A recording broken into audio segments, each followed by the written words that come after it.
हर हर महादेव। जय श्री कृष्ण, जय श्री राधे राधे।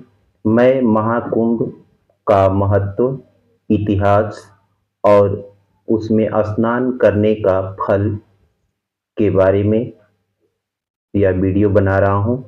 और यह वीडियो, यदि आप महाकुंभ मेले में नहीं भी जा पाते हैं तो उसका कौन सा पौराणिक एक विधि है जिससे आपको महाकुंभ स्नान करने का फल प्राप्त होगा, इसका भी मैं आपको व्रत कथा समझाऊंगा, बताऊंगा। तो पहले हम शुरुआत करते हैं कि कुंभ कुंभ शब्द किस भाषा का शब्द है। तो कुंभ एक संस्कृत भाषा का शब्द है जिसका अर्थ होता है घड़ा, कलश, बर्तन या अमृत कलश।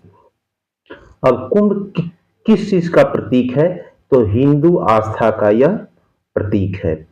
और एक देवताओं का एक दिन मनुष्य के एक वर्ष के बराबर होता है और एक कल्प वर्ष 4.32 बिलियन वर्षों के बराबर होता है। देवताओं का एक दिव्य वर्ष 360 मनुष्य के वर्ष के बराबर होता है। कुंभ का मेला 12 वर्ष में लगता है और महाकुंभ का जो मेला होता है 144 वर्ष पर लगता है। और आइए समझते हैं कि महाकुंभ और कुंभ का मेला कब, कैसे और कहां-कहां लगता है। इसका पौराणिक और भौगोलिक दृष्टिकोण से हम इसका निष्कर्ष और इसका महत्व बताएंगे। जब बृहस्पति कुंभ राशि में प्रवेश करते हैं और सूर्य मेष राशि में प्रवेश करते हैं तो यह अनोखा ग्रह संरेखण लगभग हर 12 साल में एक बार होता है, जो इसे आध्यात्मिक गतिविधि के लिए एक शुभ समय माना जाता है। इसमें स्नान करने से यह पौराणिक कथाओं में मान्यता है कि मनुष्य का पापों का नाश होता है और पुण्य की प्राप्ति होती है और उसके जो नित्य क्रिया कर्म यश हैं उसमें वृद्धि होती है। अब ये समझिए कि महाकुंभ 144 साल के बाद क्यों लगता है। कुंभ मेला सूर्य, चंद्रमा और बृहस्पति की आकाशीय स्थिति के आधार पर 12 वर्ष में एक चक्कर का अनुसरण करता है। जब यह 12 साल का चक्र पूरा होता है तो 12 बार 12 गुणे 12 इक्वल टू 144 होता है। तो 12वें कुंभ मेले को महाकुंभ कहा जाता है। यह हिंदू आस्था का बहुत बड़ा प्रतीक है।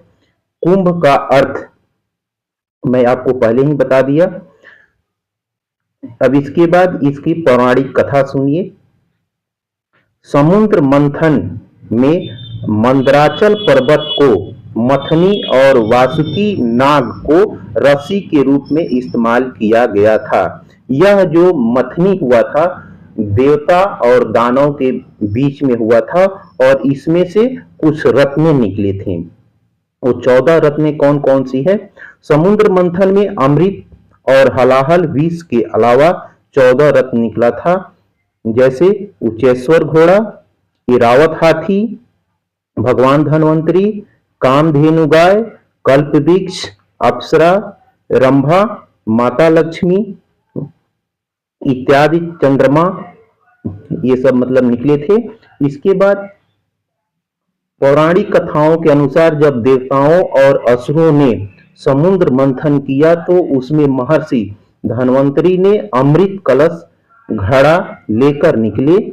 इस बीच ताकि असुर इसे न पा सके, भगवान इंद्र के पुत्र जयंत घड़ा को लेकर भाग गए।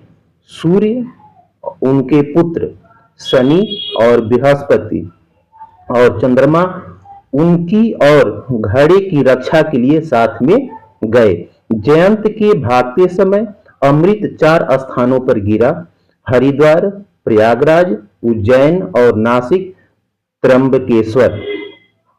वह अमृत की रक्षा में 12 दिनों तक भागते रहे। चूंकि देवताओं का एक दिन, मैं पहले भी आपको बता चुका हूं, मनुष्यों के एक साल के बराबर होता है, इसलिए सूर्य, चंद्रमा और बृहस्पति की सापेक्ष स्थिति के आधार पर हर 12 साल में इन स्थानों पर कुंभ मेला मनाया जाता है।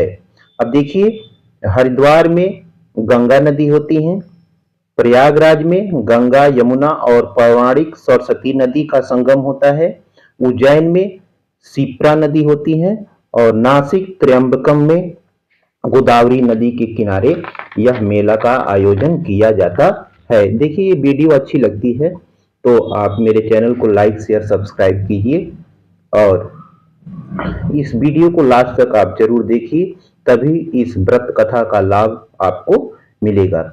ऐसा मान्यता है कि कुंभ के दौरान आकाशीय पिंडों की विशिष्ट स्थिति के बीच इन नदियों में स्नान करने से पाप धुल जाते हैं, पुण्य की प्राप्ति होती है, मोक्ष की प्राप्ति होती है, यश कृति में बढ़ोतरी होती है। कब, कहां, इन चारों स्थानों पर कुंभ मेला लगता है, मतलब किस किस साल में? प्रयागराज में, हरिद्वार में, उज्जैन में और नासिक में इस मेला लगता है। ये भौगोलिक के आधार पर लगता है इन चारों स्थानों पर। कुंभ का स्थापना कैसे तय किया जाता है? जब बृहस्पति वृषभ राशि में होते हैं और सूर्य और चंद्रमा मकर राशि में होते हैं तो यह कुंभ प्रयागराज में लगता है। दूसरा, जब बृहस्पति सिंह राशि में होते हैं और सूर्य, चंद्रमा कर्क राशि में होते हैं तो यह कुंभ नासिक त्र्यंबकम में लगता है। इसे सिंहस्थ कुंभ भी कहा जाता है। इसके बाद कुंभ मेले में 12 साल के अंतराल का एक यह भी कारण है कि बृहस्पति को सूर्य के चारों ओर एक चक्कर लगाने में 12 साल का समय लगता है, इसे भी 12 साल के बाद लगता है। दूसरा मेला, जब बृहस्पति कुंभ राशि में होते हैं और सूर्य और चंद्रमा क्रमशः मेष और धनु राशि में होते हैं तो कुंभ हरिद्वार में आयोजित होता है।